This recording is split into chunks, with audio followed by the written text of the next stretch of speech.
संविधान में, कॉन्स्टिट्यूशन में कभी भी कुछ बड़ा अमेंडमेंट करना होता है तो हमेशा आर्टिकल 368 का यूज करना पड़ता है। आर्टिकल 368 पावर देता है ताकि आप कॉन्स्टिट्यूशन में कुछ अमेंडमेंट कर सको। ये किसको देता है? पार्लियामेंट को देता है। लेकिन ये इतना आसान नहीं होता है। आर्टिकल 368 का यूज करना, इसका मतलब पहले बिल पास करो, फिर उसके कुछ प्रोज और कॉन्स होंगे, फिर उसके ऊपर डिबेट होंगे दो सदन में, फिर सही लगा तो बिल पास होंगे मेजोरिटी के साथ। तो मान लो अगर कुछ अपना अमेंडमेंट करना हो तो होम मिनिस्टर के हाथ में क्या पावर होती है।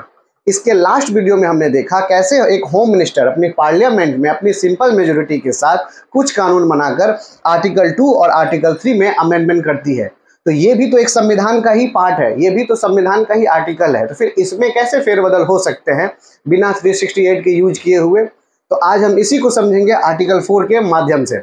नमस्कार, मैं मनीष झा। देखिए, आर्टिकल 4 ये एक पावर देता है किसको? होम मिनिस्टर को, कि आप पार्लियामेंट में जब आर्टिकल 2 और आर्टिकल 3 को लेके कुछ अमेंडमेंट करोगे तो आपको 368 का यूज करना नेसेसरी नहीं है, जरूरी नहीं है कि आपको आर्टिकल 368 का यूज करना स्पेशल पावर की।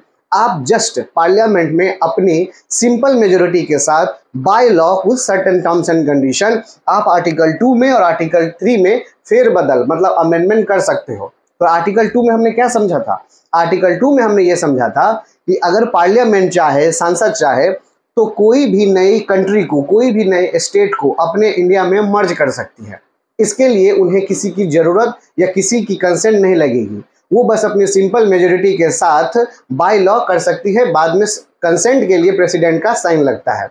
और आर्टिकल 3 में हमने समझा था कि with in India existing state जो भी है उसमें अगर कोई फेरबदल करना हो, जैसे एक स्टेट को 2 स्टेट में बना देना, एक स्टेट के बाउंड्री में कोई उलटफेर करना, किसी को इंक्रीज किसी को डिक्रीज, या किसी स्टेट का नाम चेंज करना, ये सब कर सकती है home minister by the parliament में कुछ लॉ बना के सर्टेन टर्म्स एंड कंडीशन, बाद में श्रीमती द्रौपदी मुर्मू जी का साइन और कंसेंट लेकर। इसके लिए उनको आर्टिकल 368 का यूज करना जरूरी नहीं है। ये कौन प्रोविजन देता है? तो कॉन्स्टिट्यूशन का ही आर्टिकल 4 अनुच्छेद 4।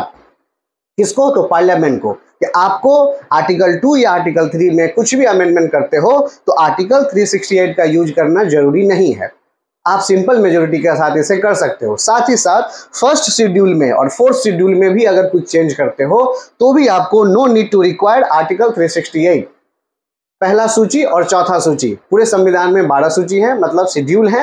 आप फर्स्ट या फोर्थ शेड्यूल और आर्टिकल 2 और आर्टिकल 3 में अगर कुछ भी अमेंडमेंट करते हो तो आपको आर्टिकल 368 का यूज करना जरूरी नहीं है।